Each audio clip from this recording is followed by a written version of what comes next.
अमावस्या के दिन पितरों का पूजन किया जाता है। अगर किसी व्यक्ति पर पितृदोष हो या पितरों का प्रकोप हो तो कई प्रकार की परेशानियों का सामना करना पड़ जाता है।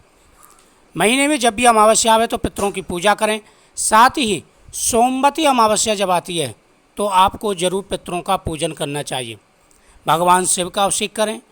बेलपत्र, भांग धतूरा व खीर का प्रसाद भगवान शिव को समर्पित करें और साथ ही आपको सोमवती अमावस्या की कथा का श्रवण करना चाहिए, जिसका शास्त्रों में विशेष वर्णन मिलता है। सोमवती अमावस्या के दिन जो व्यक्ति भगवान की पूजा करते हैं उनके सभी कलेश दुख दूर हो जाते हैं और जीवन में उनको कभी कोई परेशानी, कोई संकट छूने भी नहीं पाता है और पितृ भी प्रसन्न होकर के आशीर्वाद देते हैं।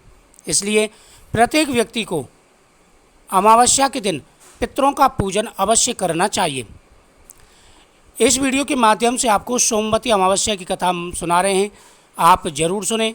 भगवान और पितृदेव आपकी हर मनोकामना पूरी करेंगे। ओम पितृदेवताभ्यो नमः। स्वागत है आप सभी का मेरी भक्ति भावना यूट्यूब चैनल पर। आज मैं आपको सोमवती अमावस्या के उपाय व सोमवती अमावस्या की कथा सुनाने जा रहा हूँ। इस कथा के श्रवण करने से पितृदोष दूर हो जाता है, पुत्र प्राप्ति के, धन प्राप्ति के योग बन जाते हैं। दोस्तों, जिस इंसान के ऊपर पितृदोष हो उन्हें कई प्रकार की परेशानियों का सामना करना पड़ जाता है। अगर आप अमावस्या के दिन पितरों की पूजा करते हैं तो पितृदोष से मुक्ति मिल जाती है। पितृदोष की कुछ निशानियां होती हैं, जैसे घर में नियमित रूप से लड़ाई झगड़ा होना, घर में पैसे की बरकत ना होना, अच्छा खासा कमा रहे हैं लेकिन पैसा नहीं रुक पाता है, कर्ज बढ़ जाता है, यहाँ तक कि भूमि जायदाद तक बिक जाते हैं, कोई ना कोई बीमार रहता है, तो आप समझ सकते हैं कि आपके घर में भी पितृदोष है। नियमित रूप से पितरों की पूजा जरूर करें। सोमवती अमावस्या का शास्त्रों में विशेष महत्व है। इस दिन भगवान शिव की पूजा, साथ ही पीपल वृक्ष के नीचे दीपक जला करके सफ़ेद मीठा चढ़ा करके 108 परिक्रमा दी जाती है, जिसे भमरी बोला जाता है।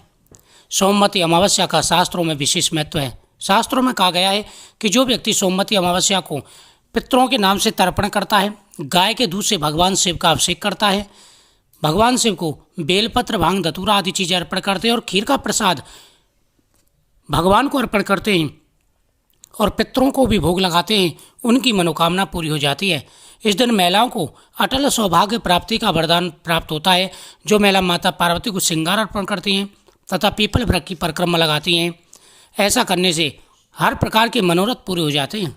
इस प्रकार से आप पितरों की पूजा करें, भगवान शिव की पूजा करें, फिर पितरों की फोटो के सामने दीपक जला करके इस कथा का श्रवण करें। प्राचीन समय की बात है, एक नगर में एक सेठ रहता था।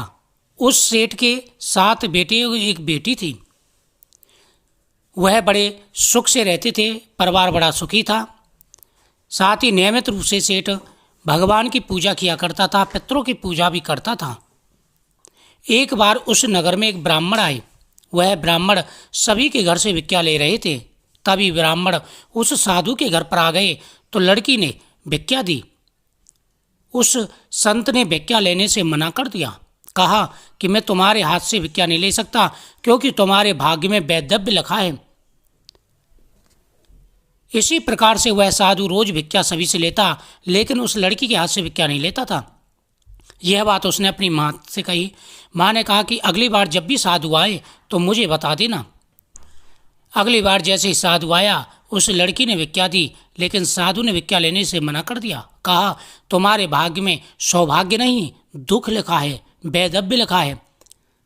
यह सुनकर के सेठ की पत्नी बाहर आई और उन्होंने कहा कि साधु महाराज, एक तो हम तुम्हें भिक्षा देते हैं, दान देते हैं, ऊपर से आप मेरी बेटी को अपशब्द बोल रहे हैं। साधु ने कहा, हे देवी, मैं तो वही कह रहा हूँ जो इसके भाग्य में लिखा है। इसके भाग्य में वैधव्य लिखा है, दुख लिखे हैं। जैसे ही भामर ये इसकी पड़ेंगी, ये विधवा हो जाएगी। उन्होंने कहा, ये साधु महाराज, आप इसका कोई उपाय जरूर बताइए। यदि आप इतना जानते हैं तो इसका कोई ना कोई उपाय भी आपको पता होगा। साधु ने कहा, हे देवी, उपाय मुझे पता है, लेकिन वो कठिन है। थोड़ी दूरी पर एक गांव है जिसमें सोना धोबिन नाम की एक स्त्री रहती है। वह पतिव्रता है। साथ ही प्रत्येक अमावस्या को पीपल वृक्ष की परिक्रमा करती है, पीपल वृक्ष की पूजा करती है और पितरों की पूजा करती है। अगर वह अपनी मांग में से सिंदूर इसके लगा दे सौभाग्य प्राप्ति का वरदान दे दे तो इसका सौभाग्य अटल हो जाएगा, लेकिन वह कहीं आती जाती नहीं है। अगर यह जाकर के उसे मनाए तो इसका कार्य हो सकता है। उन्होंने साधु का धन्यवाद किया और वह अपनी बेटी को लेकर के सोना धोबिन की तलाश में चली गई। जाते जाते रास्ते में घना जंगल था। उस जंगल में पेड़ के नीचे सुस्ताने लगी। तभी उसने देखा कि उस पेड़ के ऊपर गरुड़ पंखनी के बच्चे थे और साथ ही वह एक नाग आया और उनके बच्चों को खाने के लिए चलने लगा। तभी उसने, जो सेठ की पत्नी थी, तलवार से उस नाग को काट दिया, ढाल के नीचे दबा दिया। थोड़ी देर बाद गरुड़ आए। उन्होंने आसपास खून देखा तो समझ गए कि इसने मेरे बच्चों को मारा होगा, तो उसने आक्रमण कर दिया। तभी साधु की पत्नी ने कहा कि हे गरुड़ पंखनी, तुम किसी प्रकार की चिंता मत करो, मैंने तुम्हारे बच्चों की रक्षा की है। ये सांप जो नाग था वह तुम्हारे बच्चों को डसने के लिए जा रहा था। उसने इतना सुना तो वह प्रसन्न हो गया और बोला कि आप हमसे वरदान मांगिए, आपने हमारे बच्चों की रक्षा की है। उन्होंने कहा कि यदि आप चाहते तो हमें सोना धोबिन के घर पहुंचा दीजिए। उन्होंने दोनों को पीठ पर बैठा करके सोना धोबिन के घर पहुंचा दिया। सोना धोबिन के साथ बेटी साथ हुए थी, लेकिन वो काम के लिए लड़ा करती थी। सेठ की बहू ने क्या किया, सुबह सुबह सोना धोबिन के घर का सारा कार्य कर दिया। सोना धोबिन सुबह उठी, देखा कि घर का सारा कार्य हुआ पड़ा है। उसने बहू से कहा कि बहू, आज तो तुमने बहुत जल्दी कार्य कर दिया, तुम तो लड़ती थी कार्य करने में। बहू बोली कि माँ जी, मैंने तो समझा आपने कार्य कर दिया होगा, मैंने तो नहीं किया। उसने कहा, जब मैंने नहीं किया, तुमने नहीं किया, तो हमारे घर का कार्य कौन कर गया? पर ये तो छिप करके देखना पड़ेगा। अब दोनों सास बहू छुप करके देखने लगी। तभी सेठ की बहू आई और वह कार्य करने लगी और कार्य करके जाने लगी। तो सोना धोबिन ने उसे पकड़ लिया, कहा कि तुम कौन हो और मेरे घर में क्यों साफ सफाई कर रही हो?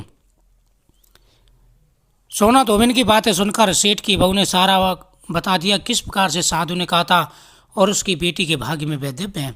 उन्होंने कहा, किसी भी प्रकार की चिंता मत करो, दूसरों की सहायता करना मानव धर्म है, मैं तुम्हारी बेटी की सहायता जरूर करूंगी। सोना धोबिन ने कहा, जिस दिन इसकी शादी हो मुझे बता देना। शादी का समय आया। सोना धोबिन उस सेठानी के घर पहुंची और उसका जो सोना धोबिन का पति था वो बीमार था। उसने अपने बहू से कहा कि मैं जाऊं, जब तक मेरे पति के शरीर की रक्षा करना, माँ की तक पति के शरीर पर ना बैठ पाए। वह वहाँ पहुंची। जैसे ही पामर हो रही थी उसी समय सांप आया। उसने सांप को मार दिया और अपनी मांग में से सिंदूर लेकर के उसके लगा दिया। उसका वैधव्य जो है सौभाग्य में बदल गया। लेकिन सोना धोबिन का जो पति था वह मर गया। उसको पता चल गया। उसने उसे वहाँ पर फेरा डलवा करके वह अपने घर आने लगी। उस दिन सोमवती अमावस्या थी। सेठ की बहू उनको पकवान देने लगी, लेकिन उसने कहा कि मैं किसी के घर का खाती नहीं हूँ, सोमवती अमावस्या का व्रत रखती हूँ। रास्ते में आई पीपल का पेड़ था। उस पेड़ के उसने 108 परिक्रमा दी, फेरे लगाए और 108 पत्थर के टुकड़े उठा करके, ईंट के टुकड़े उठा करके वहाँ पर चढ़ा दिए। इससे पितृदेव प्रसन्न हो गए और उसके पति व्रत तप से, उसकी पुण्यों से उसका पति दोबारा से जीवित हो गया। उसने भगवान से प्रार्थना की कि हे देवताओं, मैं नियमित रूप से हर धर्म का पालन करती हूँ, अगर मैंने सही कर्म किए हैं, कोई बुरा कर्म नहीं किया, तो मेरा पति जीवित हो जाए। सोना धोबिन का पति जीवित हो गया। वह घर आई, आकर के देखा तो पति उसका स्वस्थ है। तभी चारों तरफ सोना धोबिन की जय जयकार होने लगी। सभी सोना धोबिन की जय जयकार करने लगे। सोमवती अमावस्या का इतना ही महत्व है। जो व्यक्ति नियमित रूप से सोमवती अमावस्या का पूजन करते हैं, पितरों की पूजा करते हैं, पीपल वृक्ष की परिक्रमा करते हैं और इस कथा को श्रवण करते हैं, उनके घर में हर प्रकार का सुख और सौभाग्य प्राप्त होता है। घर में आ रहे सारी परेशानियां, सारे दुख दूर हो जाते हैं। प्रत्येक व्यक्ति को सोमवती अमावस्या के दिन व महीने की जब भी अमावस्या है, कोई भी अमावस्या है, पितरों की पूजा जरूर करनी चाहिए।